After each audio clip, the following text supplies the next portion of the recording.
والسلام على أشرف الأنبياء والمرسلين نبينا محمد وعلى آله وصحبه أجمعين। শুনতে পাচ্ছেন? আমরা গত পর্বে কাশফুস শুবহাত অর্থাৎ সন্দেহ সংশয় নিরসন শাইখুল ইসলাম মুহাম্মদ বিন আব্দুল ওয়াহাব রাহমাতুল্লাহ আলাইহির এই কিতাবটি নিয়ে পড়ালেখা করছিলাম এবং আমরা এই কিতাবের শুরুতে আলোচনা করেছিলাম কেন তিনি এই গ্রন্থটা লিখেছেন এবং বলেছিলাম যে অধিকাংশ মানুষ তাওহীদুল ইবাদা নিয়ে সন্দেহের মধ্যে থাকে। তাওহীদুর রুবুবিয়্যা অনেকেই মানত আরব মুশরিকরা, কিন্তু তাওহীদুল ইবাদাতে সন্দেহের মধ্যে থাকে। আর সন্দেহগুলি খুবই এত বেশি ব্যাপক আকার ধারণ করেছে, শাইখ হোসেন মুহাম্মদ বিন আব্দুল ওয়াহাব রাহমাতুল্লাহ আলাইহি বাধ্য হয়ে তিনি এগুলি লিখেছেন। এই ব্যাপকতাকে আমরা যদি হাতে কাছে নেই তাহলে বুঝতে পারবো কেন এগুলি, আমরা যদি পড়ি এগুলি আমরা বুঝতে পারবো যে আমাদের দেশে এগুলি আছে।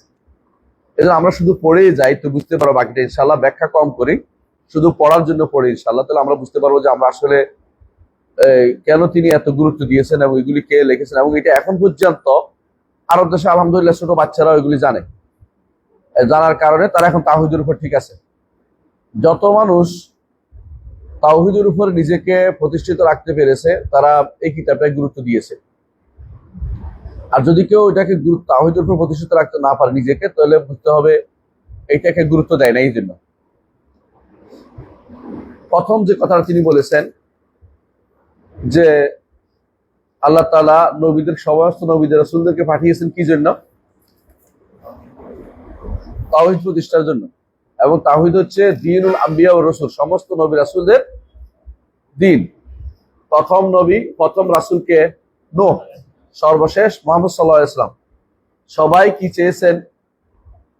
সবাই এই তাওহীদুল ইবাদা বা ইবাদতে তাওহীদ প্রতিষ্ঠার জন্য শুধুমাত্র প্রেরিত হয়েছিলেন।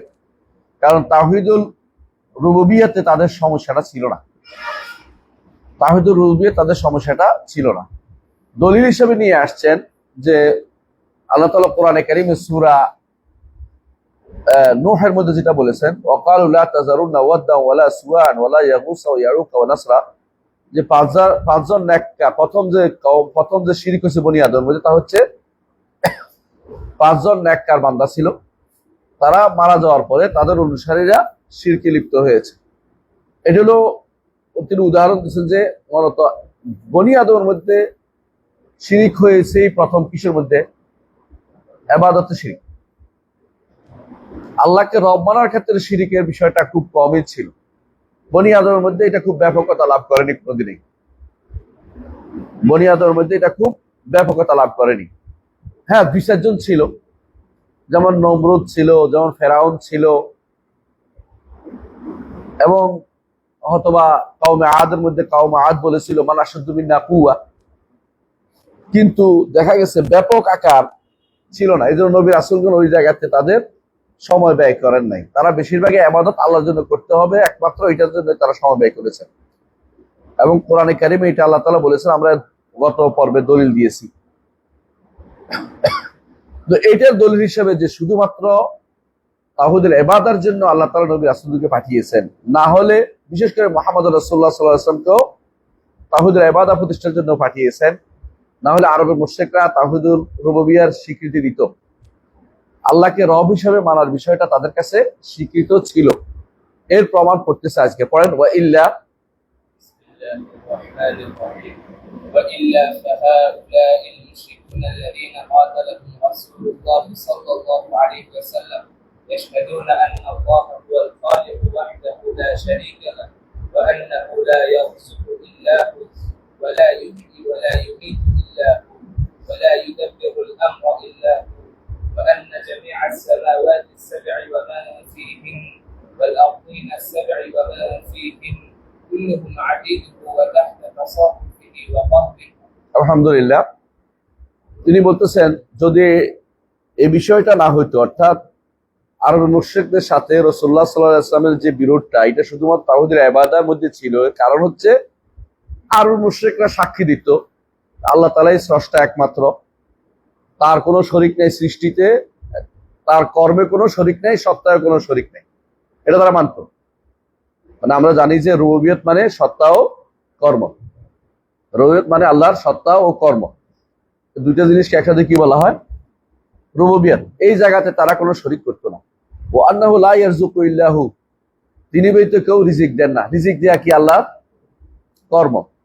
রিজিক দেয়া আল্লাহর কর্ম।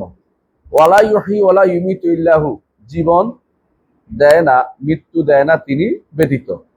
জীবন মৃত্যু দেওয়া কি আল্লাহর কর্ম। ওয়ালা ইউদাব্বিরুল আমরা ইল্লাহু, জগৎ পরিচালনা তিনি ব্যতীত কেউ করেন না। সবকিছু পরিচালনা কে করেন? আল্লাহ করে। এটা তারা বিশ্বাস করত। এই পরিচালনা বিষয়টা কি? আল্লাহর কর্ম। ওয়া আন্না জামিআস সামাওয়াতি ওয়া মান ফিহিন্না ওয়াল আরাদিনা আস-সাব'া ওয়া মান ফিহিন্না, সাত আসমান এবং এর মধ্যে যা আছে, আর জমিন, সাত জমিন এবং এর মধ্যে যা আছে, কুল্লুহুম আবিদু, সবাই তার দাস, ওয়া তাহতা তাসাররুফিহি ওয়া কাহরিহি, সবাই তার তাসাররুফের অধীন। তাসাররুফ মানে তার কর্মকাণ্ডের অধীন। তিনি যা বলেন তা শুনতে বাধ্য। এটা তাসাররুফ বলা হয়। কেউ কারো যেমনি ইচ্ছে এমনি করার নাম তাসাররুফ। যেমন আমি কেউ ভাঙতে পারে, গড়তে পারে, নাম তাসাররুফ। বুঝে আসছে? ভাঙ্গা গড়ার মালিক তিনি। কাহরিহি, এবং তার দাপটের নিচে, সবাই তার দাপটের অধীন। এইটা তারা মানত। কারা মানত? আরবের মুশরিকরা মানত। দলিল কিন্তু উনি নিজেই দিবেন একটু পরে। সে কি নিজে দলিল দিবেন, আমরা দলিল দেওয়ার দিকে যাই না। কিন্তু এত কিছু মানত, তাহলে যুদ্ধ কেন করলেন? আল্লাহকে তারা স্রষ্টা মানে, আল্লাহকে তারা রাজিক মানে, রিজিক দাতা, আল্লাহকে জীবনদাতা মানে, মৃত্যুদাতা মানে, পরিচালক মানে। আল্লাহ আসমান জমিন এবং সবকিছু তার দাস, সবাই তার কথা শুনতে বাধ্য। তাদের উপর তার কথা একচ্ছত্র আধিপত্য। এইটা কিন্তু আরবের মুশরিকরা মানত। রাসূলুল্লাহ সাল্লাল্লাহু আলাইহি ওয়াসাল্লাম প্রেরণ কি, কোন কারণে প্রেরণ করা হয়েছে? এগুলি তাহলে কোনো প্রেরণের কারণ ছিল না। প্রেরণের কারণ কোন জায়গায় ছিল? একমাত্র তাওহীদের ইবাদত। এই জায়গাতে এখনো ভুল করে কারা? সুফিরা, আশারীরা, মাতুরিদিরা। এই তিন গোষ্ঠী এই জায়গা মানে না। তাদের মতে শিরিক হইতে হলে আল্লাহর মতো সত্তা সাব্যস্ত করতে হবে। তাদের মতো শিরিক হইতে হইলে আল্লাহর রুবুবিয়তে কোথাও শিরিক করতে হবে, অর্থাৎ আল্লাহর কর্মের মধ্যে। আল্লাহর সত্তা না হইলে কর্মের মধ্যে। যেমন অন্য কেউ পরিবর্তন করতে পারে, অন্য কেউ রিজিক দিতে পারে, অন্য কেউ জীবন দিতে পারে, অন্য কেউ মৃত্যু দিতে পারে, ওইটা না হলে শিরিক হয় না। মানে ইবাদতে শিরিক হয়, এটা বর্তমান সময়ের তথাকথিত মোল্লা হুজুররা মানে না। বুঝা আসছে কথাটা? এদের নিকট কেউ কবরে সিজদা করলে কবিরা গুনাহ করছে, কিন্তু শিরিক হয়নি। কবরে 10টা টাকা দিলে কবিরা গুনাহ হইতে পারে, কিন্তু শিরিক হয়নি। বুঝে আসছে? কেউ যদি কোনো কবরের ভয়ে, অথবা কোনো জিনের ভয়ে যদি কোনো কিছু দান করে, রাস্তার অনেকে আছে না, অনেক সময় দেখবেন যে ভয়ে ওই জিন যেখানে বসবাস করে মানুষ মনে করে গাছের নিচে কি দিয়ে আসে, খাবার দিয়ে আসে। এগুলি যারা মনে করে, এরা কি জন্য ভয় করছে? ইবাদত কিসে করছে? ইবাদত তো শিরিক করছে। ইবাদত করছে না, ভয় দেয়া শিরিক করছে, ভয়ের মাধ্যমে ইবাদত করছে। আবার আশার মাধ্যমে ইবাদত করে। ছাগল একটা নিয়ে মান্নত করে, কার জন্য? বাবার জন্য। আশা যে কিছু একটা পাবে, কিছু একটা পাবে। আমারটা বন্ধ করে দেন, আমারটা বন্ধ করে দেন, দেখো তো কোনটা। হ্যাঁ, তারা আশাবাদী থাকে কিছু একটা পাবে। আবার কেউ কেউ ভালোবাসায় দেয়, ভালোবেসে হুজুরের জন্য গাছের বড় ফলটা দিয়ে আসতে হইব। এমনি হাদিয়া দেওয়া যায়, আছে, সমস্যা নেই। সমস্যা হলো ভালোবাসা, এমন ভালোবাসা যে এই ভালোবাসার সাথে আল্লাহর ভালোবাসার কন্ট্রাডিক্টরি চলে আসে। ওই সময় শিরিক হয়, এর আগে শিরিক হয় না। আল্লাহ যেটা ভালোবাসতে বলেছেন, আল্লাহ তো ভালোবাসতে বলছেন না, এটার জন্য দিলে তো ভালো। আল্লাহ বলছে আল্লাহকে ভালোবেসে তারা মিসকিন, ইয়েতিম, মিসকিনকে খাওয়ায়। আল্লাহ বলছে খাওয়াইতে এই জন্য, কিন্তু তার ভালোবাসা এই জন্য না।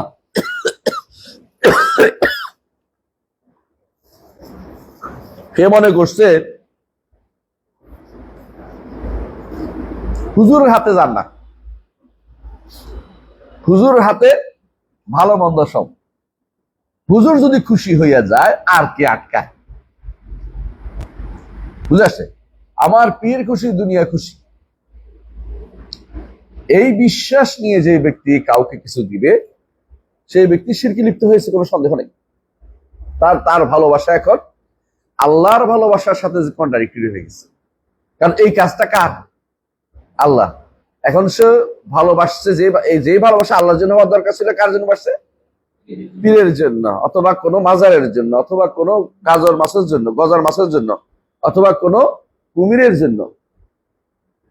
দেখলাম খান জাহান আলী কুমিরে ডাকতেছে, ওই দেখলাম ফেসবুকে খান জাহান আলী কুমিরে ডাকতেছে, বাবা এসে ওইটা করবে, এটা করবে। তো মহিলা ডাকতেছে, আর একজন ধরাই দিচ্ছে, হাত দিয়ে ধরে দিচ্ছে, দেখেন ধরাই দিচ্ছে। এই তো মহা খুশি, এ তো মনে সব পেয়ে গেছে এক জীবনের। কুমিরের পূজা, কোনো সন্দেহ নেই, কুমিরের পূজা, কুমিরের পূজা করতেছে তারা। তো আপনি দেখেন এই যে আবাদতটা করতেছে, ওরা কিন্তু ভালো করে জানে কুমিরে তারে সৃষ্টি করে নাই, কিন্তু ভালোবাসা কুমিরের প্রতি চলে গেছে। এটা হলো আবাদতে শিরিক করা।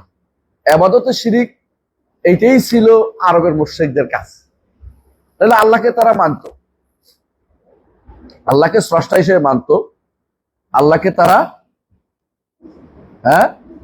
রিজিক দাতা হিসেবে মানত, আল্লাহকে তারা জীবন দাতা হিসেবে মানত, আল্লাহকে তারা মৃত্যু দাতা হিসেবে মানত, আল্লাহকে তারা বিধান দাতা হিসেবে মানত, সবই মানত। সমস্যা একটাই ছিল, একমাত্র আবাদতও করতো তারা আল্লাহর জন্য, একমাত্র আল্লাহ করতো, আল্লাহর ইবাদত তারা করতো। আল্লাহ কোরআনে উল্লেখ করছে, ওমা কানা সালাতুহুম ইনদাল বাইতি ইল্লা মুকাআন ওয়া তাসদিয়া।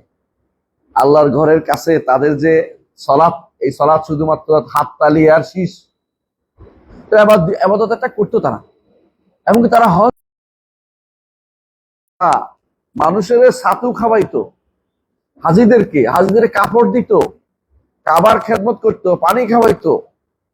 এটা দিয়ে তারা গর্ব করতো যে আমরা এটা করি। আমাদের দেখেন না, আমাদের কোনো মাস আসলে, জানুয়ারি মাস আসলে প্রথম 15 দিন দেখবেন যে আমাদের টঙ্গি আর হাঁটতে পারি না। কিছু মানুষ খাবার নিয়ে বসে রয়েছে, আরেক কিছু মানুষ আরেকটা নিয়ে বসে গেছে। কি জন্য? এটা তাদের জন্য মনে হয় যেন বাংলাদেশিদের একটা আলাদা উৎসব। আমি একবার গেছি শ্রীলঙ্কা, আমারও বলতেছে টঙ্গি চিনো? আমি যে গেছে, ওইটাও গেছে। আমি চিনি, আমার বাড়ির কাছে। বেটা তো আমার আলাদা খাতির করা শুরু করছে, আমার বাড়ি যেহেতু কাছে গেছি। আমি তো ভাই আমার বাড়ির কাছে, কিন্তু আমি তো যাই নাই। তোমার বাড়ির কাছে তুমি যাও না, কেমন হয়? এটা হইতে পারে না। তো আমার নিবে, আমার না ভাই আমি ব্যস্ত আছি, তাড়াতাড়ি পালাইছি। ঘটনাটা হচ্ছে এরকম, ওরা মনে করে এটার দ্বারা খেদমত করলে বোধহয় আলাদা কিছু একটা পাওয়া যাবে, মানে এই খেদমতের মাধ্যমে আলাদা সওয়াব পাওয়া যাবে, বুঝো নাই? আরবের মুশরিকরা এরকম মনে করতো যে এইভাবে হাজিদেরকে যদি কোনো ছাতু ফিরিয়ে করে খাওয়াই, পানি নিয়ে যাই, আবার গিলাপ ছড়াই, এই যে সওয়াব, এইটা তো বিশাল। হ্যাঁ, এটা তো একটা সওয়াব পাবে কখন? ঈমান যদি থাকে না, আমলে কাজে লাগবে। ঈমান যদি না থাকে, এটা তো কাজে লাগবে। শিরিক যদি থাকে, এগুলি কোনটা কাজে লাগবে না। কিন্তু আমার দেশে যেগুলি করা হয়, এগুলি তো পুরোই বুয়া, আল্লাহর গড়না কিছুই না। আখেরে মুনাজাত নাম দিয়ে বছরে 2 দিন রাস্তাঘাট বন্ধ করে দেয়া, মানুষের কষ্ট দেয়া, এটা কোন সওয়াবের ভিতরে পড়ে? এটা আমার জীবনে কোনোদিন শুনিনি। আল্লাহ তাআলা মাফ করে দেখি না। কারণ তোমাদের আনন্দের জন্য সারা মানুষের কষ্ট দিতে পারো না, সারা দুনিয়ার। তোমরা এটা যমুনার পাড়ে নিয়ে যাও, ইচ্ছা মতো সেখানে বসে বসে পিকনিক করো, আমাদের আপত্তি নেই। কিন্তু এটা অন্তত জনবহুল এলাকাতে নিয়ে এই লাগানো উচিত না। এটা অবশ্যই সরকারের দায়িত্ব এটাকে এখান থেকে স্থানান্তর করা। কিন্তু বহু কষ্টের কারণ, মানুষের অনেক নির্যাতন, অনেক কষ্টের কারণ এগুলি। এরা তাদের মাহফিল করতেছে, মাহফিল করুক, আপত্তি নেই। কিন্তু মাহফিল এমন জায়গা করবে না মানুষের কষ্ট হয়, মাহফিল এমন সময় করবে না মানুষ রাস্তা বন্ধ করে আসতে হয়। যে যাবে সে যমুনার পাড়ে যাক কষ্ট করে, রাস্তা অমুকে ঘর থেকে, তার রুম থেকে বসে কি মুনাজাত করতেছে, এই জন্য সব বন্ধ করে দিতে হবে। অফিস আদালতে কোনো কাজ হয় না কেন? সব চলে গেছে কোথায়? আখেরি মুনাজাতে। মানে এরপর পৃথিবীতে আর মুনাজাত হবে না, মুনাজাত বলে শেষ হয়ে গেছে। এমনি বেদাত, দ্বিতীয়ত আরো হলো এটা দ্বারা আরো বেদাত, মানুষের কর্মকাণ্ড সব বন্ধ হয়ে গেছে। ইসলাম এভাবে বন্ধ করে দিতে পারে না। হাজার হাজার লাখ লাখ টাকা পয়সার ইয়ে নষ্ট হয়ে যায় এভাবে। মানে সব সব বন্ধ হয়ে গেছে, উৎপাদন বন্ধ হয়ে গেছে। এটা কোন কারণে? আর এমনিতেও বাঙাল, এমনিতেই জাহেল গোষ্ঠী, আরো পাইছে ডোলের বাড়ি। তো নাসুনের বাড়ি আরো বেশি ডোলের বাড়ি। এখন আর সব কারে করে, সব সব তো আখির মুরাতে লইব না, আমার জীবনে পড়ে নাই, তো আখির মুরাতে সব লই রেখেছে। আখির মুরাতে এমনি কোনো সব নাই, তারপর আরো সব আশা করে নামাজ পড়া বন্ধ করে দিয়ে এখন আখির মুরাতে হাজির। কেউ কেউ দেখলাম যে নামাজও পড়ছে কেমন জানেন, এই মাটিটার দিকে ফিরে, মাটিটা কেমন হয়ে গেছে বুঝছেন তো, যেদিকে ফিরে ওদিকে ঘুরে ফিরে মাটিটার দিকে ফিরে গেছে। এমন এটা কাবার দিকে আর নাই, এটা মাঠ হয়েছে কাবা, মাঠ এটা হয়েছে কাবা, মানে চতুর্দিকে ঘুরে ফিরে এটা দিন আওয়াজ করতেছে, কেউ ঠিক করার মতো নাই। তো তোমাদের এগুলি এই দায়িত্ব দিচ্ছে কেন? আর এগুলি সব কি তোমাদের লোক? এগুলি তার ভুল পথে পরিচালিত হচ্ছে, এগুলো সাবধান করা উচিত, এগুলো তোদের ক্ষতিও করে। তো বোঝা উচিত যে আমাদের ওদের যে দাওয়াত তাবলীগের কাজ, এটার জন্য এটা তোমরা এই মানুষগুলো একত্র করে বেহুদে একটা সমালোচনা কেন করতেছে? দাওয়াত তাবলীগ এক জিনিস, দোয়া আল্লাহর পথে দাওয়াত দেয়া এক জিনিস, কিন্তু এই বেহুদা একটা জিনিস চালু করে দিছ মানুষ, এটা তো মানুষের কষ্ট দেয়া, এবং বেহুদা জিনিস দেওয়া তো উচিত না। দাওয়াত তাবলীগ যদি কোনো কোরআন এবং সুন্নাহর দাওয়াত দেয়, এটা তো ওয়াজ মাহফিলের মতোই। দাওয়াতটা কিসের দেয় এটাও তো জানতে হবে আগে। যদি কেউ মনে করে টঙ্গী মাহফিলে গেলে, টঙ্গীতে গেলে 1 লাখ কি 49 কোটি সব পাওয়া যাবে, 49 কোটি, তো তারা বলতে হবে হিসাবটা আগে কেমনে করছেন বাইর করেন, হিসাব বাইর করতে হবে, কারণ কোরআন হাদিসে আসে নাই 49 কোটি, কোনো কোরআন হাদিসে কোনো এত শব্দ নাই।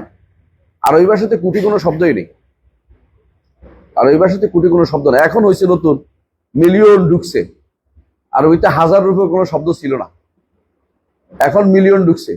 আর ওগুলো যদি 1 লাখ বুঝাইতো মেয়াত আল বলতো, মানে আলফের আগে 100 লাগাইতো, কিন্তু 100,000, সরাসরি কোটি নেই। 49 কোটি যদি হইতো তাহলে কত আরবি কত কি হইতে হইব? এটা কি রাসূলুল্লাহ সাল্লাল্লাহু আলাইহি ওয়াসাল্লাম কোনদিন বলছে? তো যেই সওয়াব রাসূল বলেন না, এই সওয়াব কেমনে হয়? আলা কুল্লি হাল, আরবের মুশরিকরা আল্লাহর সাথে রুবুবিয়তে শরীক করতো না, উলুহিয়তে তারা আল্লাহর ইবাদত করতো, কিন্তু একমাত্র আল্লাহর ইবাদত করতো না। পার্থক্য বুঝছো তো? তারা আল্লাহর ইবাদত করতো, কিন্তু তারা ইবাদত করতে যাইয়ে একমাত্র আল্লাহর ইবাদত করতো না, আল্লাহর ইবাদত করতো, অন্যরা ইবাদত করতো। বরং তারা মনে করতো আল্লাহর ইবাদত এটা সহায়ক। আমরা তো আল্লাহ মা না'বুদুহুম ইল্লা লিয়ুকাররিবুনা ইলাল্লাহি যুলফা, এদের ইবাদত করতেছি আল্লাহর ইবাদতের সহায়তা করার জন্য, আমাদের নৈকট্য এনে দিবে, এইটাই হচ্ছে তাদের কারণ। একটু পরে বুঝবেন। রিয়া বন্ধ করতে পারে না, ওই যে কি জিনিস আছে, ওই মুড দাও, এয়ারপ্লেন মুড দাও, বন্ধ যাবে, ওয়াইফাই বন্ধ যাবো। আচ্ছা ওয়াইফাই থাক না, তোকে দেওয়া যাবে না, থাক, আসুক মাঝে মধ্যে নেই, সাইলেন্ট করে রাখ, হ্যাঁ সাইলেন্ট করে। তাহলে তারা আল্লাহর জাতেও শিরিক করতো না, আফআলও শিরিক করতো না। কিসে শিরিক করতো? ইবাদাতে শুধু শিরিক করতো। এমনকি তারা আসমা ও সিফাতেও শিরিক করতো না। শুধু এক জায়গায় তারা অস্বীকার করতো, রহমান নামটি অস্বীকার করতো কেউ কেউ, তাদের সবাই না। আরবের মুশরিকরা শুধু আল্লাহর ইবাদতে শিরিক করতো, জাতেও না, আফআলেও না, আসমাতেও না, সিফাতেও না, শিরিক করতো শুধু ইবাদতে। এই জন্য এদেরকে ঠিক করা কষ্ট কম আসিল, বুঝছো? আর এই যে আমাদের এই পাক ভারত উপমহাদেশ অন্ধকারের অতল গহ্বরে ছিল, ওখানে একবার আমার মনে আছে একজন আলেমে দিন মদিনাতে দেখা হয়েছিল, ভালো আলেম, সে চট্টগ্রামের ভালো ভালো মানুষ। তো উনি বলছিলেন যে, কথা উঠছিল যে আল্লাহ তাআলা আরব দেশে কেন নবী পাঠাইলেন, আমার দেশে পাঠাইলেন না কেন? তো উনি বলতেছিলেন আমার দেশে পাঠাইলে দুইটা হইতো, হয় তারা আল্লাহ বানাই দিত, না তাহলে তারে ছাগল বানিয়ে দিত, দুটো একটা। মানে মধ্যপন্থা জাতি আমার দেশের মধ্যে নাই, হয় তারা বাড়াবাড়ি করবে না একদম ছাড়াছাড়ি করত।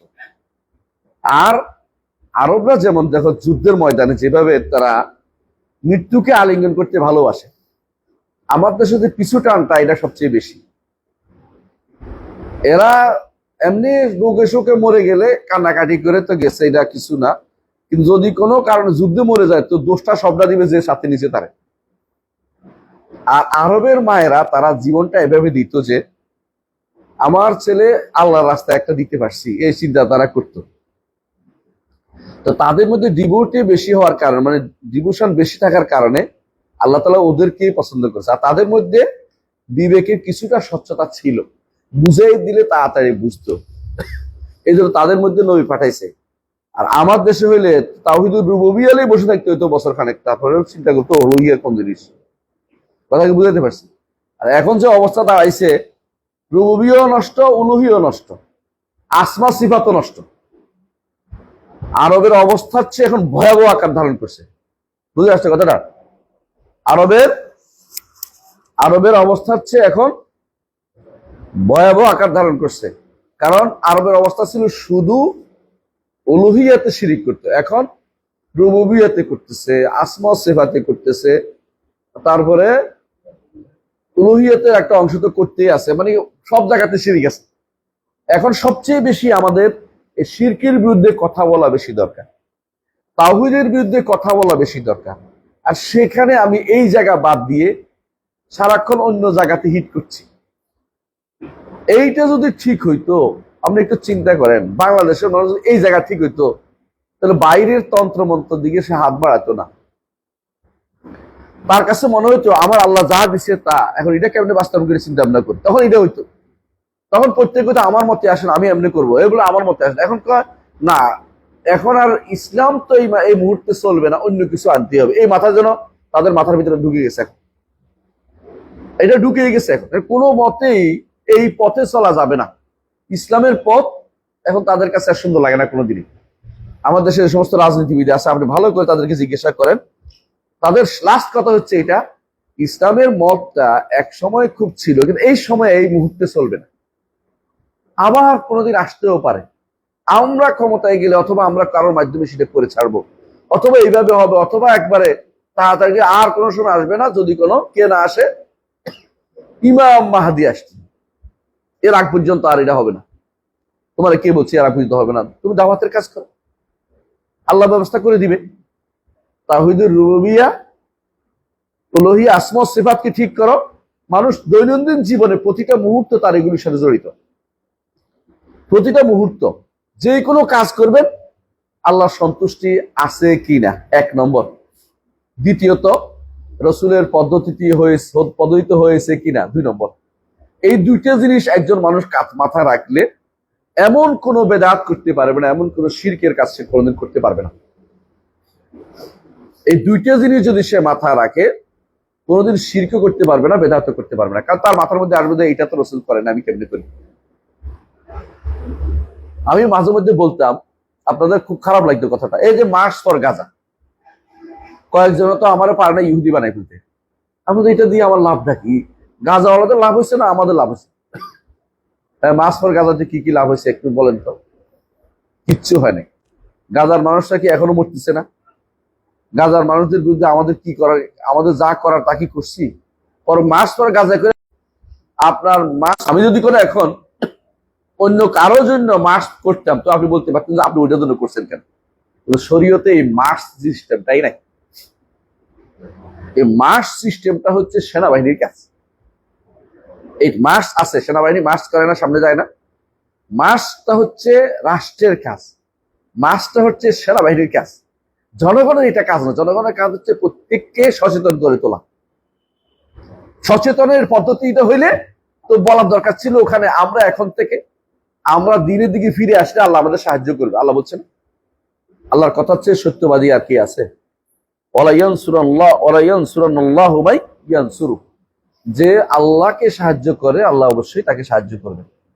মার্চ ফর গাজা থেকে যদি কোনো ওরা ভুল করেও হোক, যেটাই করছে একটা, যদি এইটা হইতো যে এখন থেকে আমরা কেউ শিরকের দিকে যাব না, এটা তো কেউ মুখ দিয়ে বের করবে না, কারণ এইটা বললে তো ঐক্য শেষ, মার্চ ফর গাজাই শেষ।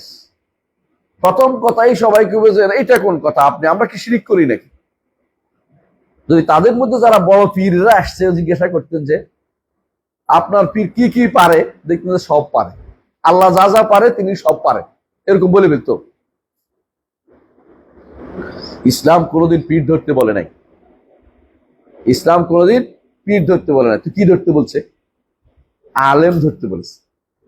এলেম অর্জন করতে বলেছে। আমাদের দেশের পীররা সবগুলি জাহেল, সবগুলি পীর জাহেল, কোনো ইস্তেসনা নাই, কোনো ইস্তেসনা নাই, মানে সবগুলি পীর জাহেল।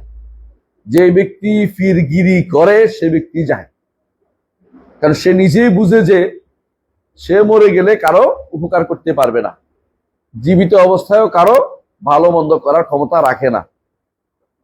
সে কি করতে পারে? সর্বোচ্চ দোয়া করতে পারে। দোয়া তো যে কোনো মানুষও করতে পারে, চাষা বুসাও করতে পারে। পীরের আলাদা কোনো মর্যাদা এখানে নাই। চাষা বুসার দোয়া আল্লাহ কবুল করেন না? করেন। আল্লাহ কি কাফেরের দোয়া কোনদিন কবুল করেন না? কোনদিন করেন। কখন করেন? মাজলুম হলে, মাজলুম হলে তার দোয়া কবুল করেন। তো দুনিয়াতে আল্লাহ সবাইকে দেন, কুল্লান নুমিদ্দু হাউলাই ওয়া হাউলাই মিন আতা'i রাব্বিক ওয়া মা কানা আতা'উ রাব্বিকা মাহদুরা। এদেরও দেন, এদেরও দেন। দুনিয়ার বুকে সবাই দিবেন, আখিরাতে শুধুমাত্র মুমিনদের দিবেন। এই যে রহমান আর দুনিয়া ওয়া দুনিয়া ওয়াল আখিরা, আর রাহিম হচ্ছে শুধু আখিরা। রহমান দুনিয়াতে তার তার দান অবারিত সবার জন্য। যাই হোক, আমরা বুঝতে পারলাম যে আরবের মুশরিকরা কোথায় শিরিক করত, বুঝতে পারছি। এখন চাচ্ছে ফাইজা আরাদতা পড়েন। فإذا أردت الدليل على أن هؤلاء المشركين الذين قاتلهم رسول الله صلى الله عليه وسلم يشهدون بهذا فاقرأ عليه قل من يرزقكم من السماء والأرض أم من يملك السمع والأبصار ومن يخرج الحي من الميت من الميت ويخرج الميت من الحي ومن يدبر الأمر فسيقولون الله الآية وقوله تعالى। এর দূরে থামি একটু। বলছে যদি আপনি চান যে দলিল দিতে, আমি যে একটা কথা বললাম যে স্বীকার করতো, আরবের মুশরিকরা স্বীকার করতো, দলিল লাগবে না। বলতে পারেন যে আমি দাবি করছি, দাবির পক্ষে কি লাগবে? একটা প্রমাণ লাগবে।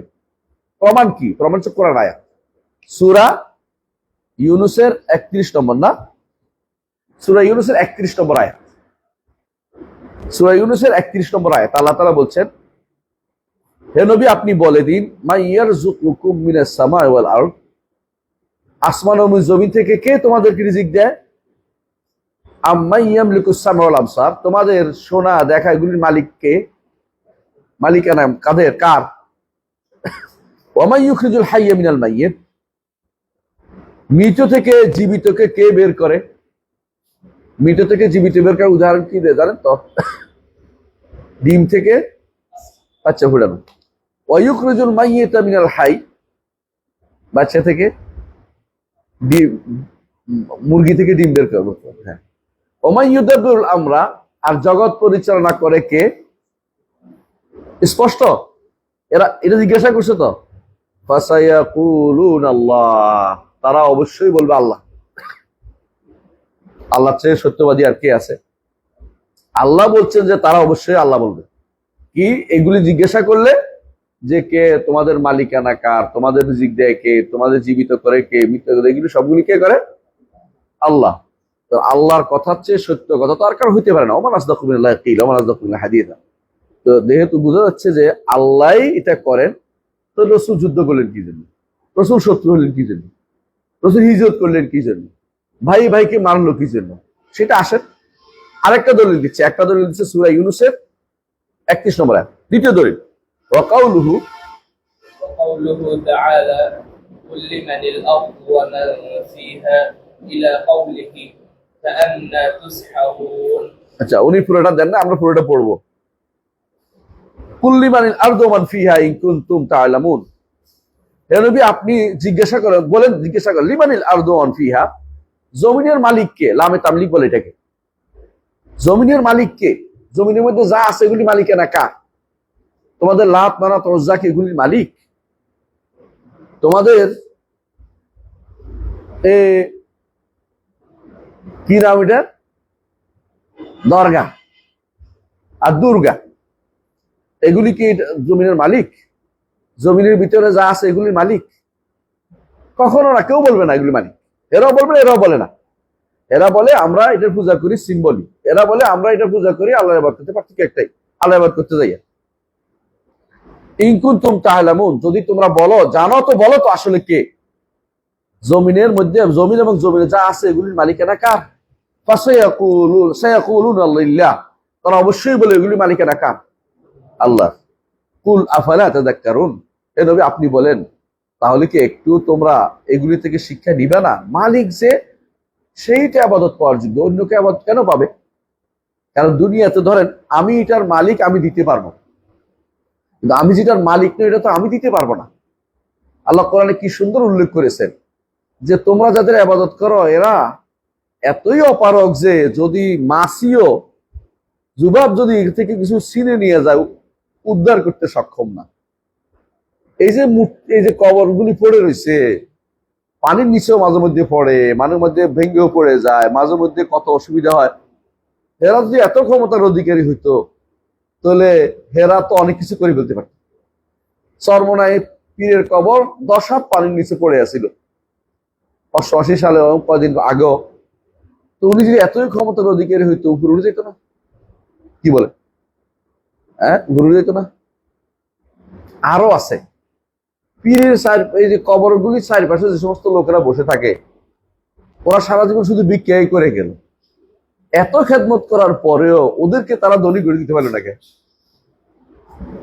এত খেদমত করতেছে, হ্যাঁ, কত পা টিপতেছে হিসাবে নাকি, হ্যাঁ, কবরের কত কিছু করতেছে, চুমু দিতেছে।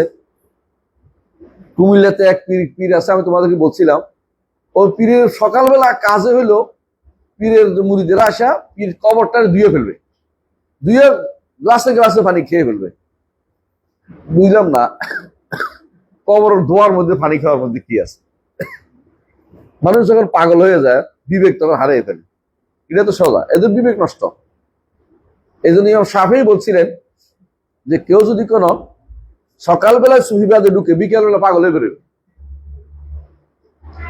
সুফিবাদে সকালে ঢুকলে বিকেলবেলা পাগল হইব, বিকেলবেলা পাগল হয়ে যাবে, কারণ তার মাথা ঠিক থাকতে পারবে না। যদি কোনো বিশ্বাস করে থাকতে হয় সুফিবাদে, পাগল হইতে হবে। সুফিবাদে কোনো বিবেকবান মানুষ সুফিবাদে থাকতে পারে না। এই জন্য কোনো আলেম সুফিবাদে ছিল না। যাদের মধ্যে সুফিবাদ, তথাকথিত সুফিবাদ এখন যেটা আছে, এটা যদি কারোর মধ্যে থাকে তাহলে পাগল, সে আলেমে দ্বীন হইতে পারে না। সে কোনোদিনই এগুলি কোনো মানে স্বাভাবিক যে ফেতরাত কখনো সহ্য করতে পারে না এগুলি। আসেন তারপরে কি বলছে যে এরপর আবার প্রশ্ন করছে, কুল মার রাব্বুস সামাওয়াতিস সাব'i ওয়া রাব্বুল আরশিল আযীম, হে নবী আপনি বলুন তাদেরকে প্রশ্ন করুন, মার রাব্বুস সামাওয়াতিস সাব'i, 7 আসমানের রব কে? রব্বুল আরশিল আযীম, মহান আরশের রব কে? রব্বুল আরশিল আযীমু না রব্বুল আরশিল আযীমি? আযীমি না মু, কেউ মি কেউ মু, আসলে দুইটাই শুদ্ধ। কি কারণে বলতেছি শোনো, আজিম রবেরও সিফাত, আজিম আরশেরও সিফাত হইতে পারে। আজিম আরশ আজিম, আর আমার রব তো আজিমে। আরশ যদি আজিম হয় তাহলে হইলো আপেক্ষিক, আর যদি কোনো আমার রব আজিম উল্লেখ করা হয় তাহলে আপেক্ষিক না, এটা হলো মুতলাক, আল আজমাতুল মুতলাকা। বুঝে আসছে কথাটা? এই জন্য সবচেয়ে বড় সৃষ্টি হইলো আরশ, কারণ এটা আজিম। আর রব্বুল আলামিন হচ্ছেন আরশের উপরে, অর্থাৎ সবচেয়ে বড় সৃষ্টি যেটা এর উপরে হচ্ছে রব্বুল আলামিন। মার রাব্বুস সামাওয়াতিস সাব'i, আপনি জিজ্ঞাসা করুন মার রাব্বুস সামাওয়াত, 7 আসমানের মালিক কে? ওয়া রাব্বুল আরশিল আযীম, আরো উপরে, 7 আসমানের উপরে কি? আরশে আযীম। আরশে আযীমের রব কে? সায়াকুলুনা লিল্লাহ, অবশ্যই বলবে কার? আল্লাহ। আল্লাহর মালিকানা সবগুলো আল্লাহর মালিক, লামাত তামলিক, মানে আল্লাহই শুধু এগুলো মালিক। আচ্ছা, তারপরে কুল আফালা তাত্তাকুন, আপনি জিজ্ঞাসা করতে হলে একটু তাকওয়া অবলম্বন করবে না? একমাত্র আল্লাহ ইবাদত কেন করবে না? যিনি মালিক তিনি তো দিবেন, যিনি মালিক নেই তার পিছনে দৌড়াচ্ছ কেন? তুমি কি পাগল নাকি? এরা তুই দিতে পারে না তোমাকে। কুল মান বিয়াদিহি মালাকুতু কুল্লি শাইইন, এরপর প্রশ্ন করছে বলুন মান বিয়াদিহি মালাকুতু কুল্লি শাইইন, কার হাতে সব কিছুর চাবিকাঠি? কার হাতে? আল্লাহর হাতে। ভালো রাখার মালিককে, সুস্থতা দেওয়ার মালিককে, আল্লাহ। রিজিক দেওয়ার মালিককে? আল্লাহ। সম্মান দেওয়ার মালিককে? আল্লাহ। আলেম বানানোর মালিককে? আল্লাহ। তো সবকিছুর মালাকুত কার হাতে? আল্লাহর হাতে। সুবহানাজিল মুলকি ওয়াল মালাকুত, সুবহানাজিল মুলকি ওয়াল মালাকুত, সুবহানাজিল জাবারুত, সবই তো তার। ওয়াহু ইউজিরু ওয়ালা ইউজারু আলাইহি, তিনি আশ্রয় দেন, তার বিপরীতে গিয়ে কেউ আশ্রয় দেওয়ার ক্ষমতা রাখে না। আসেন, ইন কুনতুম তা'লামুন, যদি জানো তাহলে বলো। অবশ্যই জানে তারা। সায়াকুলুনা লিল্লাহ, তারা অবশ্যই বলবে সবকিছুর মালিকানা কার? আল্লাহ। কুল, হে নবী আপনি বলুন, ফাআন্না তুসহারুন, তাহলে কিসে তোমাদেরকে জাদু করা হচ্ছে যে তোমরা অন্যদিকে যাচ্ছ? জাদু কেন বলছে কেন? মানে জাদু করা হয়, সে উম্মতের মতো ঘুরে বেড়ায়, বেহুশের মতো, তার কোনো দিশ ঠিক নাই, তুমি বেদিশা হয়ে চলতেছ। তোমার চলাফেরা এখন কোনো দিশাহীন চলাফেরা কেন করছো? আল্লাহর এত কিছু সব আল্লাহর হাতে, তুমি অন্যের কাছে কেন ইবাদত করছো? অন্যের ইবাদত কেন করতেছো? অন্যের কাছে কেন চাও? একমাত্র আল্লাহর কাছে চাইবে। ইজা সাআলতা ফাসআলিল্লাহ ওয়া ইজা ইসতাআনতা ফাসতাইন বিল্লাহ, সাহায্য চাইলে আল্লাহর কাছে, কোনো কিছু চাইলে আল্লাহর কাছে। ওয়া গায়রু যালিকা মিনাল আয়াত, তাই না? وغير ذلك من الآيات العظيمة الدالة على ذلك إذا تحققت أنهم مقرون بهذا وأنه لم يدخلهم في التوحيد الذي دعت إليه الرسل ودعاهم إليه رسول الله صلى الله عليه وسلم، وعرفت أن التوحيد الذي جحدوه هو توحيد العبادة الذي يسميه المشركون في زماننا الاعتقاد كما كان। না, দাঁড়াও, এখন হচ্ছে আলহামদুলিল্লাহ। বলছে এই দুটি আয়াতই শেষ নয়, আরো অনেক আয়াত আছে। কোরআনে কারীম খুঁজলে আপনি প্রচুর পাবেন যে আরবের মুশরিকরা কি করতো? আল্লাহর রুবুবিয়ত স্বীকার করতো। প্রচুর আয়াত পাবেন আপনি। এ ব্যাপারে অন্যত্র তিনি বিস্তারিত আলোচনা করেছেন, আমরাও আলোচনা করেছি। তোমাদের কোরআন খুঁজলে অনেক পাইবা যে বহু আয়াতে দেখবে যে আরবের মুশরিকরা এই জায়গাতে শিরিক করতো না, এটা রুবুবিয়ত শিরিক করতো না। তাদের সমস্যা আল্লাহকে আফআল, আল্লাহর আফআল রুবুবিয়ত জাত এবং আফআলে শিরিক করতো না। কোথায় করতো? এমনকি আসমা সিফাতও শিরিক তাদের ছিল না। এরপর বলতেছে ফাইজা তাহাক্কাক্তা, তুমি যখন স্পষ্ট বুঝতে পারলে, তোমার কাছে এখন আর হক হয়ে প্রমাণিত হইলো, কোনো সন্দেহ থাকলো না যে আন্নাহুম মুকিরুনা বিহাযা, তারা এই রুবুবিয়তের স্বীকৃতি দিত। বিহাযা মানে এইটা, মানে এই অংশের আল্লাহর জাত এবং আফআলের মধ্যে কোনো শিরিক তারা করতো না। ওয়ালাম ইউদখিলহুম, এইটা তাদেরকে প্রবেশ করায় নাই তাওহীদের মধ্যে, যেই তাওহীদের দিকে রাসূলুল্লাহ সাল্লাল্লাহু আলাইহি ওয়াসাল্লাম তাদেরকে ডাকছিল। তাহলে তাওহীদুর রুবুবিয়্যাহ স্বীকৃতি দিলেই একজন মানুষ তাওহীদবাদী হয় না।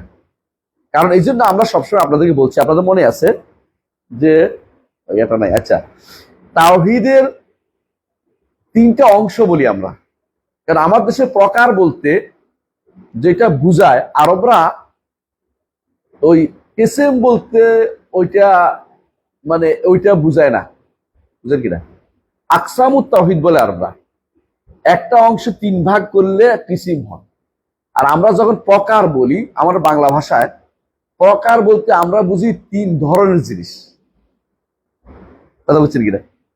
একটারে তিন ভাগ করলে আমাদের পার্থক্যটা এখানে অনেক ভাষার ভুলের কারণে আমি এই যে অনুবাদটা কখনো তাওহীদ তিন প্রকার বলি না, আমরা তাওহীদ তিনটা অংশ। কারণ এটা বুঝার কারণে বলতে এটা তাওহীদ তো হয়েছে এক প্রকার, আমি নিছি এক প্রকার, আপনি নিছেন, মনে করছে হয়ে গেছে।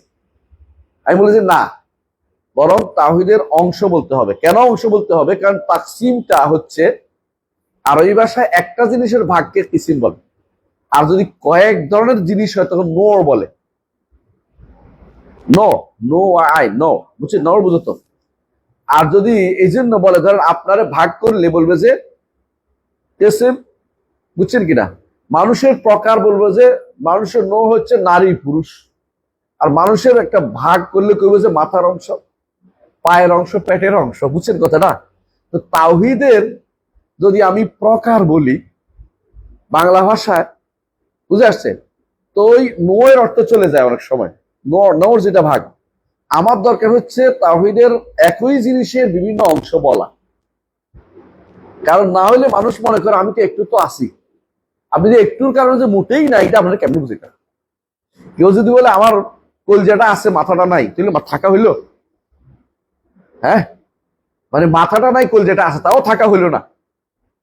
তো আপনাকে এই জন্য তাওহীদের প্রকার বলার আগে তাওহীদের অংশ বলবেন এগুলি।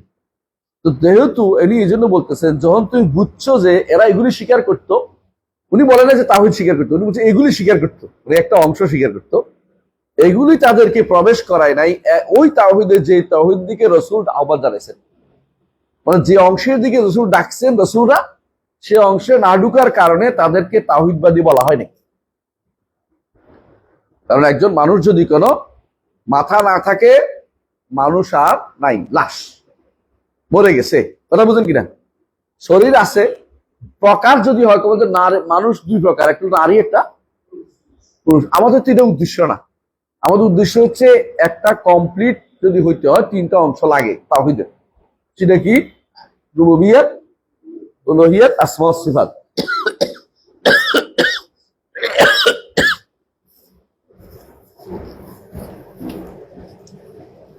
আমাদের শাইখের সময়ে আসমা ওয়াস সিফাতের আরব দেশে খুব বেশি সমস্যা কম ছিল। ওখানে বেশিরভাগ প্রাদুর্ভাব পেয়েছে এই বর্তমান বাংলাদেশের অবস্থার মতো। শিরকের জায়গাটাও বেশি দখল করছে উলুহিয়া বা ইবাদতের মধ্যে। এই জন্য শেখ এই জায়গাটা বেশি হাইলাইট করেছেন। অন্য জায়গাতে তিনি আলোচনা করেছেন, যেমন কিতাবুত তাওহীদের মধ্যে আসমা ওয়াস সিফাতের আলোচনা বিস্তারিত করেছেন। এখানে আসেন, তাহলে বলতেছে কি আরাফতা হাক্কাক্তা, বলছে যখন তুমি স্পষ্ট হয়ে গেলে, হক হিসেবে জানলে, ও আরাফতা এবং জানে নিলে ভালো করে, আন্না তাওহীদাল্লাযী জাহাদুহু হুয়া তাওহীদুল ইবাদা, তাওহীদের যে অংশে তারা অস্বীকার করেছিল হচ্ছে কি? তাওহীদুল ইবাদা। আল্লাযী ইউসাম্মিহুল মুশরিকুনা ফি জামানিনা আল ইতিকাদ, যেটাকে আমাদের দেশে মুশরিকরা নাম দিছে ইতিকাদ। বুঝেন না কথাটা? দেখি এরকম চটগাঁয়ে ভাইরা কি করে, ওর আকীদা ঠিক নেই। বেদাতীরা, হ্যাঁ, যারা কোরআন সুন্নাহর দিকে আহ্বান জানায়, ওদেরকে কি বলে? ও আকীদা ঠিক নেই। কোন আকীদা ঠিক নাই? ওলি আল্লাহদেরকে সম্মান করে না। কিও সম্মান করতো? ওলি আল্লাহদের কবরে কিছু দেয় টেয় না, ওলি আল্লাহদের জিয়ারত করে না, ওখানে মিলাদ পড়ে না, ওখানে সিন্নি দেয় না। আকীদা ঠিক নেই। ঠিক ওনার যুগেও এরকম কিছু মানুষ ছিল মক্কাতে এবং নাজদে, হেজাজ এবং নাজদে। তারা বলতো ওদের আকীদা ঠিক নেই। মানে আকীদা বলতো, ওরা যেটা বুঝতো বড় আকীদা, বড় বিশ্বাস তাদের ঠিক নেই বলতো। বুঝে আসছে কথাটা? যেমন বাংলাদেশে চট্টগ্রামের বাইরা এখনো আহলুস সুন্নাত ওয়াল জামাত বলে, নিজেদেরকে সুন্নি জামাত বলে, সুন্নিয়ত প্রতিষ্ঠা করতে হবে বলে। তো সুন্নিয়ত কোনটা? আমাদের শশিনার হুজুর হাজারাতে কেরামও এরকম কিছু কিছু করেন। যদিও শশিনার হুজুর রাগ করে ফেলবেন, কেউ সাবধান, রাগ করেন না। সরমনার পীর সাহেবেরাও এরকম মাঝে মধ্যে করেন যে কি সুন্নিয়ত, সুন্নি জামাত, বুঝছেন তো? আহলে সুন্নাত ওয়াল জামাতের আকীদা নষ্ট করে ফেলেছে। দেখলাম যে আল্লাহ সর্বত্র প্রতিষ্ঠার জন্য পীর সাহেব ওকালতি করতেছে, শশিনার পীরে। তারপরে বর্তমানে পীরেরা যেগুলি দেয় সেগুলি, মানে এরা তো নিজেরা জানে না, এটাও জানে না। আর কি কইতাম, জাহাল কাকে বলে? এরা পীর। আল্লাহ তাআলার আরশের উপরের বিষয়টাকে এত কঠিন ভাবে তারা রিয়েক্ট করে, কোরআন সুন্নাহর কথা, আমার কথা নয়, আল্লাহর কথা। কোরআন আল্লাহ বলছে, আল্লাহকে সর্বত্র বলার জন্য ব্যস্ত হয়ে পড়ছে। উর্দু কবিতা, ফার্সি কবিতা বানিয়ে ফেলছে আগেই। এখন এগুলি কই নিবে? সারা জীবন তো ওয়াজ করছে এগুলি দিয়া, এখন এগুলো কোন দিকে নিবে? এখন কি এই হুজুরের কথা শুনবে নাকি কোরআন হাদিসের কথা শুনবে? এর মধ্যে সবচেয়ে ওদের কাছে, হ্যাঁ, কি সবচেয়ে বেশি নিরাপদ ওদের কাছে আর কি, সেটা হচ্ছে আকীদা ধরে রাখা।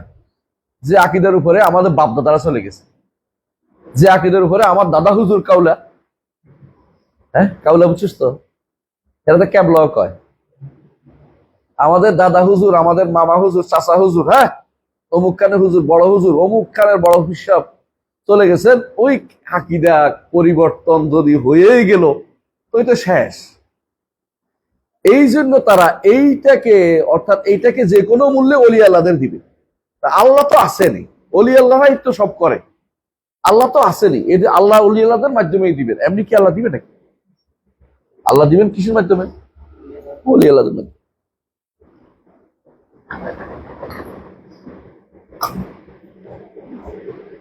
এই বিশ্বাস উনি ওনাদের সময় ছিল, এটা আপনি এখনো বিশ্বাস করেন, আপনি যে কোনো জায়গায় দেন একই কথা করেন। আপনি যদি বলেন যে এই যে আপনি এত সুন্দর করে বাঁধাই করছেন কবরটাকে, এটা তো বাঁধাই করা হারাম, শিরকের মাধ্যম, এবং শির করা হচ্ছে। এই যে আপনি কুষ্টিয়া 12 শরীফ না 13 শরীফ, 12 আর না 12 শরীফ একটা আছে নাকি, 11 শরীফ না 11 শরীফ, ওখানে যাই বলেন যে এটাতে করছে, এটা তো হারাম, আপনি কি আস্ত আসতে পারবেন? কিন্তু এটা বলবে কে?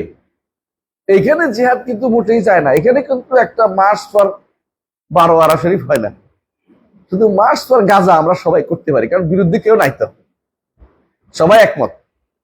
আচ্ছা বলেন তো, গাজার পক্ষে বিপক্ষে কি কেউ আছে বাংলাদেশে? এমনকি একটা হিন্দুও আছে বলে আমি বিশ্বাস করি না। সেও জানে যে এত মানবিক কারণে কইব যে গাজাকে মেরে ফেলছে, এতগুলি মানুষ মেরে ফেলছে, এটা আসলে মানা যাচ্ছে না, বুঝলেন কথাটা? আমার মনে হয় না কোনো ইহুদি দালাল এদেশে বসে রয়েছে যে এটা বিশ্বাস করার জন্য। এইটা কেন ফাঁকা মাঠে গোল দিতে খুব সুবিধা। কিন্তু আপনি 12 শরীফের বন্ধ করতে পারেন কিনা দেখি, একটা মার্চ করেন তো দেখি, আপনি সেরা বেটা হবেন। যে শরীয়তে আমরা মার্চ করতে বলি না, আমরা আবারও বলছি ইসলামী শরীয়তে এই জাতীয় মার্চ বৈধতা নেই। কারণ এটা কার দায়িত্ব? রাষ্ট্রের দায়িত্ব। ইসলামী শরীয়তে যে কাজগুলি মানুষের হাতে নিয়ে নেয়, এটা বলা হয় জঙ্গিদের কাজ। এটা ইসলাম অনুমোদন করে না। জঙ্গি চিনার সহজ উপায় হচ্ছে, যে দায়িত্ব আপনার নয় সে দায়িত্ব আপনি নিয়ে নেবেন, বুঝবেন যে আপনি জঙ্গি। এদেশে এটা বড় স্বাভাবিক নিয়ম। এই জন্য আমি বলবো না আপনাকে 12 এসে, আপনি যদি ক্ষমতাবান হন আপনি সেটা করবেন, যদি ক্ষমতাবান না হন আপনি এটা করতে যাবেন না, এমনকি আপনাকে পাঠাইলেও যাবেন না, বলে আমি তার দায়িত্ব দিয়ে পাঠান নাই। আপনি ক্ষমতা একদম মরে গেলেও করবেন না। কেন করবেন না? আমি দায়িত্বশীল ব্যক্তি নই,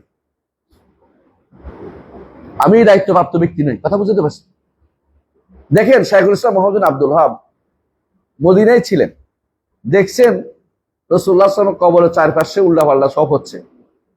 তিনি তার ওস্তাদকে জিজ্ঞাসা করেছেন, শেখ মোহাম্মদ আবিদ সিন্ধি অথবা হায়াত সিন্ধিকে জিজ্ঞাসা করছেন, শেখ এগুলি কি হচ্ছে? শেখ বললেন যে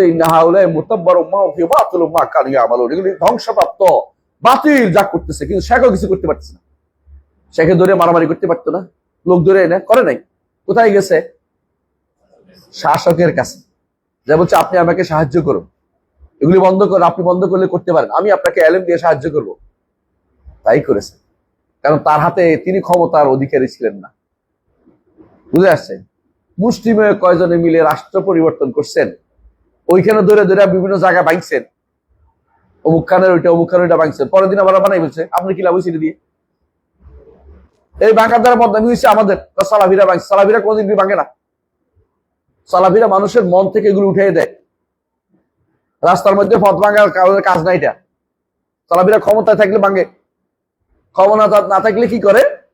মানুষকে বলে, তাদের ক্ষমতাটুকু বলে, বুঝতে হবে, শিখতে হবে কাজটা কি করতে হয়। সালাফিরা জানে, তার লিমিটটা বুঝে, লিমিট ক্রস করে না কোনোদিন। আমার দায়িত্ব কতটুকু এটা আমি বুঝি। আমার দায়িত্ব হচ্ছে আমার ক্ষমতা অনুযায়ী, আল্লাহ আমাকে ক্ষমতার ভিতরে দায়িত্ব দিছে, আমি এর উপরে দায়িত্ব পালন করতে আদিষ্ট নই, আমি এটা করতেও যাবো না। আমি যদি করে বড় দায়িত্ব পাই, আমার বড় কাজটা আমার করা দায়িত্ব না। এর আগ পর্যন্ত আমি বলবো শুধুমাত্র। এই 12 শরীফ যে আমার হাতে বলে আমার অনেক মানুষ আছে, তাই বলে ভেঙে ফেলবো, তাই এটা আমার দায়িত্ব না। সবাই মিলে ওই ইয়াকে বলবো, ডিসি সাহেবকে বলবো যে ভাঙেন, অনুরোধ জানাবো, বলবো এমপি সাহেবকে বলবো, না ভাঙলে দায়িত্ব আল্লাহ ওর কাছে দায়িত্ব নিবে, ভাঙে না কেন? আমি কি বুঝাতে পারছি?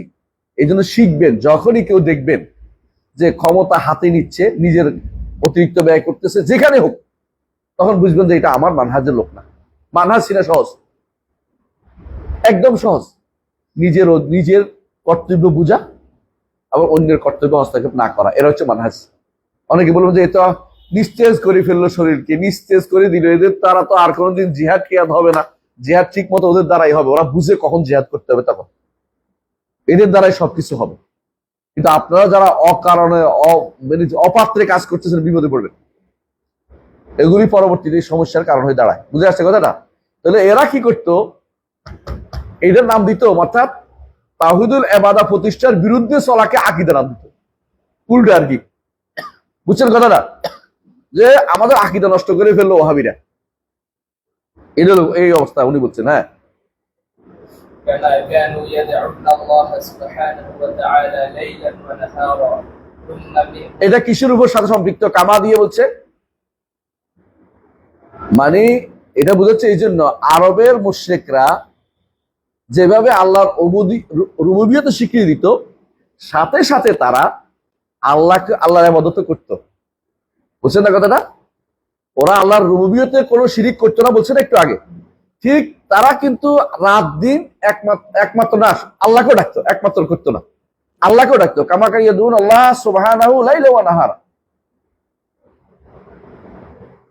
আল্লাহকে ডাকতো, কিন্তু শুধু আল্লাহকে ডাকতো না। এরপর বলতেছে তুম্মা মিনহুম, আল্লাহকে ডাকার সাথে সাথে কি করতো? ثم منهم من يدعو الملائكة لأجل صلاحهم وقربهم من الله عز وجل ليشفعوا لهم। হ্যাঁ, এগুলো থামেন। তাদের মধ্যে কেউ কেউ মাইয়াদুল মালাইকাতা, ফেরেশতাদেরকে ডাকতো। কেন ডাকতো? তারা বলতো এরা তো নেককার বান্দা, আল্লাহর নৈকট্য প্রাপ্ত, এরা সুপারিশ করবে, এরা সুপারিশ করবে। আও ইয়াদু, أو يدعو رجلا صالحا مثل اللات أو نبيا مثل عيسى। অথবা নেককার কাউকে ডাকতো সাথে, অর্থাৎ আল্লাহকে কিন্তু ডাকতো রাত দিন, ডাকার কোনো বন্ধ নেই। আবু জাহেল কথা বলছিলাম না, কাবা ধরে আল্লাহকে ডাকছে, আল্লাহ কবুল করছে কিন্তু, কারণ সে কিন্তু বলে না মুহাম্মদের উপরে, সে বদদুয়া দিছে উল্টা নিজের উপর পড়ছে। সে বলছিল কি, যে আমাদের মধ্যে ভাই ভাই শত্রুতা লাগাই দিছে, যার কারণে আমরা ভাগ হয়ে গেছি, যার কারণে এটা সব তো তার কারণে হয়েছে। আল্লাহ তারা এদিন পরের দিন শেষ করে দিছে, পরে শেষ করে দিছে। তো বলতেছে আল্লাহকে তারা ডাকছে, কিন্তু তাদের মধ্যে কেউ ফেরেশতাকে ডাকতো, ফেরেশতা আল্লাহর নৈকট্য প্রাপ্ত। তাদের মধ্যে কেউ আল্লাহ নেককার বান্দাদের সুপারিশ করবে, কেউ ডাকতো নেককার বান্দাদেরকে, যেমন লাতের কেন ডাকতো? নেককার বান্দা কেমন হয়েছে বলছিলাম তো না, লাতের কোশি লাত ইয়ালুতু সাউইক, হাজিদেরকে ছাতু পিষে পিষে পিষে পিষে, ছাতু একটা ইয়া থেকে বানাইতে হয় না, বুঝেন না, দাতা দিয়ে পিষে বানাইতে হয়। তো এটা তো কষ্টকর কাজ আছে। তো ওই লোকটা একটা পাথরের মধ্যে ঘষে ঘষে ঘষে হাজিদের জন্য ছাতু গড়াইতো, যে একটা ছাতু কিন্তু আমরা খাইতে স্বাদ লাগে ভালো। তো আমরা ছোট থাকতে যখন 74 দুর্ভিক্ষের সময় তো ছাতু দিছিল আমাদের, খাইতাম, তখন বুঝছি যে স্বাদ আছে। এর পরে আর খাইছি মনে আসে না। তখন 74 দুর্ভিক্ষ হয়েছে, অনেকে ভুলে গেছে, আমার কিন্তু মনে আছে। কারণ তখন এই আমার আবার মাদ্রাসার প্রিন্সিপাল ছিলেন, তো ওখানে মানুষ আসতো বর্তন নিয়ে, আসলে দুর্ভিক্ষ ছিল। এখন তো ভুলে গেছে সবাই, বা 74 নাকি দুর্ভিক্ষ হয় নাই, অবশ্যই দুর্ভিক্ষ হয়েছে। আমি আমার এলাকায় বহু মানুষকে পড়ে থাকতে দেখছি রাস্তার মধ্যে, এই ছোট অবস্থা দেখছি। খাবার খুবই অভাব ছিল মানুষের এলাকার পর এলাকা, কিছুই ছিল না। মানুষ এই ছাতু দিছিল, ছাতু খাওয়াইছিল মানুষের। তো ওই সময় হাজিরা যে চাইতো, হাজিদেরকে এক লোকে পিষে পিষে ছাতু খাওয়াইতো। একটা বড় পাথর ছিল, পাথরের মধ্যে ঘুরে ঘুরে ছাতু বানাইতো। তো লোকটা মারা যাওয়ার পরে বলতো নেককার বান্দা কি করবে, তো তারে ওখানে একটা স্টোম বানাইছে। পরবর্তীতে এটা ইবাদত শুরু হয়ে গেছে। তো এইটা কেন করছে? নেকলার লোক ছিল তো, কারণ ছাতু খাওয়াইতো মানুষ, এই জন্য ওর নাম ছিল লাত। এটা একটা অর্থ, এটা একটা অর্থ ছিল। আচ্ছা, আও নবী মিস্টার ঈসা, অথবা না ঈসাকে ডাকতো। এর দলিল কি, এটাও তিনি দিবেন, যে ঈসাকে কেমনে ডাকতো, কেমন ঈসাকে কেমনে ডাকতো, এগুলি যে উনি দাবি করছে তারা প্রত্যেকটা দলিল তিনি পরবর্তী দিবেন, যে এরা নেক বান্দা ছিল, ঈসা এবং নবী ফেরেশতাদের ডাকতো, এবং যে এই নেককার বান্দাদের ডাকতো, নবীদের ডাকতো, এটা প্রমাণ তিনি দিবেন একটু পরেই। তবে এখন আমাদের একটুকু জানা দরকার যে তাওহীদুর রুবুবিয়্যতে তারা কি করতো? শিরিক তাদের ব্যাপক ছিল না। আচ্ছা, তাদের বড় সমস্যা ছিল কোথায়? তাওহীদুল উলুহিয়্যাত, এবং উলুহিয়্যাতেও তারা আল্লাহর ইবাদত করতো। আল্লাহর ইবাদত করতো না তা না, তাদের হজ ছিল, এমনকি তারা সওমও ছিল, কোন তাদের হজও ছিল, এবং তাদের সলাতও ছিল। কিন্তু সমস্যা হয়েছে একটাই, যে তারা একমাত্র করতো না, মানে এদিকেও দিত ওদিকেও দিত, আল্লাহরা খুশি ওদিকেও খুশি। কোরআনে কারিমে আল্লাহ তাআলা এটা বলেছেন যে তারা ভাগ করত, যে হাউলায়ে লিশুরাক হাযি লিশুরাকাইনা ফামা কান লিশুরাকাইহিম ফালা ইয়াসিলু ইলাল্লাহ ওয়া মা কান লিল্লাহি ফাহুয়া ইয়াসিলু ইলা শুরাকাইহিম। তারা কিন্তু ক্ষেত ভাগ করতো জমিনে, বলতো এগুলো আল্লাহর, এগুলি আমাদের লাত মানাত ওজ্জার। কদিন পরে দেখা যাইতেছে ওইটি ফুরে গেছে, আল্লাহটা আসলে হয়েছে। আল্লাহ তো এটা পরীক্ষা করে দিচ্ছে, বনি আদম কি করে দেখতেছে, কিন্তু এটা পরীক্ষার জন্যই। এবার করতেছে আল্লাহ তো কোনো অভাব নাই, এগুলি আমাদের, এগুলি দিয়ে দেয় আমাদের ইয়াদেরকে, কারণ ও আল্লাহরে তো কোথায় দিবে, তো ইডি দিবে কোথায়, হয়েছে লাত মানাত ওজ্জারে খুশি করার জন্য দিবে। তো তো এখন আল্লাহর গুলি ওখানে দিয়ে দিত। আল্লাহ কোরআনে কারিমে উল্লেখ করেছেন, কোরআনে কারিমে যে ফামা কান লিল্লাহি ফাহুয়া ইয়াসিলু শুরাকাইহিম ওয়া মা কান লিশুরাকাইহিম ফালা ইয়াসিলু ইলাল্লাহ। ওগুলো আল্লাহর কাছে যাইতো, এগুলো ভাগ করে বলতো তারা। এখনো দেখবেন অনেকেই এই কাজ করে, যে আল্লাহ থেকে আস্তে আস্তে শিরকের দিকে দেয় বেশিরভাগ। আল্লাহর জন্য দেয়াচ্ছে, শিরকের জায়গা দেয়াতে খুব পছন্দ বেশি করে। অর্থাৎ কি, আল্লাহর জন্য মসজিদে দিতে পারে, মাদ্রাসায় দিতে পারে, না দিয়া শিরকের আখড়া মসজিদ মাদ্রাসায় দেয়। এই যে পাগলার কবর, পাগলার মসজিদ, কবর নাই, শুধু পাগলার নামের কারণে প্রতি মাসে কত কোটি টাকা হয় আল্লাহ জানে। কেউ কেউ 3 কোটি, কেউ 4 কোটি। যাই হোক, এত টাকা কি করবে, কেন? পাগলার কারণ। পাগলা ভালো হয়ে গেল, পাগলারে টাকা দিচ্ছে মানুষ, বুঝলাম না। আর কোনো জায়গা পায় না টাকা দেওয়ার জন্য, পাগলারে কেন টাকা দিতে হবে? হ্যাঁ হ্যাঁ, তা তো আমি বলে তো কেউ, এই জন্যই তো বুঝি আপনি আমাদের বিরুদ্ধে বলতেছেন, বলতেছেন এই জন্য। আমার দেয়া লাগবে না, কিন্তু মসজিদ করেন, দিনের জন্য করেন, কিন্তু বলতেছি এরা মূল কারণ হচ্ছে একমাত্র আল্লাহর ইবাদত করতো না। তো আরব মুশরিকরা রুবিয়তে শিরিক করে নাই, আল্লাহ জাতও শিরিক করে নাই, আল্লাহর আফআলও কর্মেও শিরিক করে নাই, আল্লাহ তাআলার নামেও না গুণেও না। শিরিক কোথায় করতো? শুধুমাত্র ইবাদতে। তারপরে ইবাদতের মধ্যে আল্লাহকে তারা ইবাদত করতো না তা নয়, আল্লাহর ইবাদত করতো। এখন আপনি ভালো করে দেখবেন যে সমস্ত মানুষ শিরিক করে, এগুলি কিন্তু মসজিদে নামাজ পড়ে এবং কপালে কালো দাগও ফেলাই দিছে। এবং দেখবেন যে এরা অনেকে তাহাজ্জুদ গুজার, আমি অনেককে দেখছি তাহাজ্জুদ গুজার, অনেকে রাতে তাহাজ্জুদ পড়তো, আমি নিজে দেখছি। কিন্তু বিশ্বাস করতো যে তার পিসাব গায়েব জানে, তার শিষ্য তার অন্তরে খবর রাখে যে কিসে শিরিক হয়েছে, আসমা সিফাত এবং আল্লাহর ইলমের মধ্যে শিরিক করেছে। আল্লাহ আসমা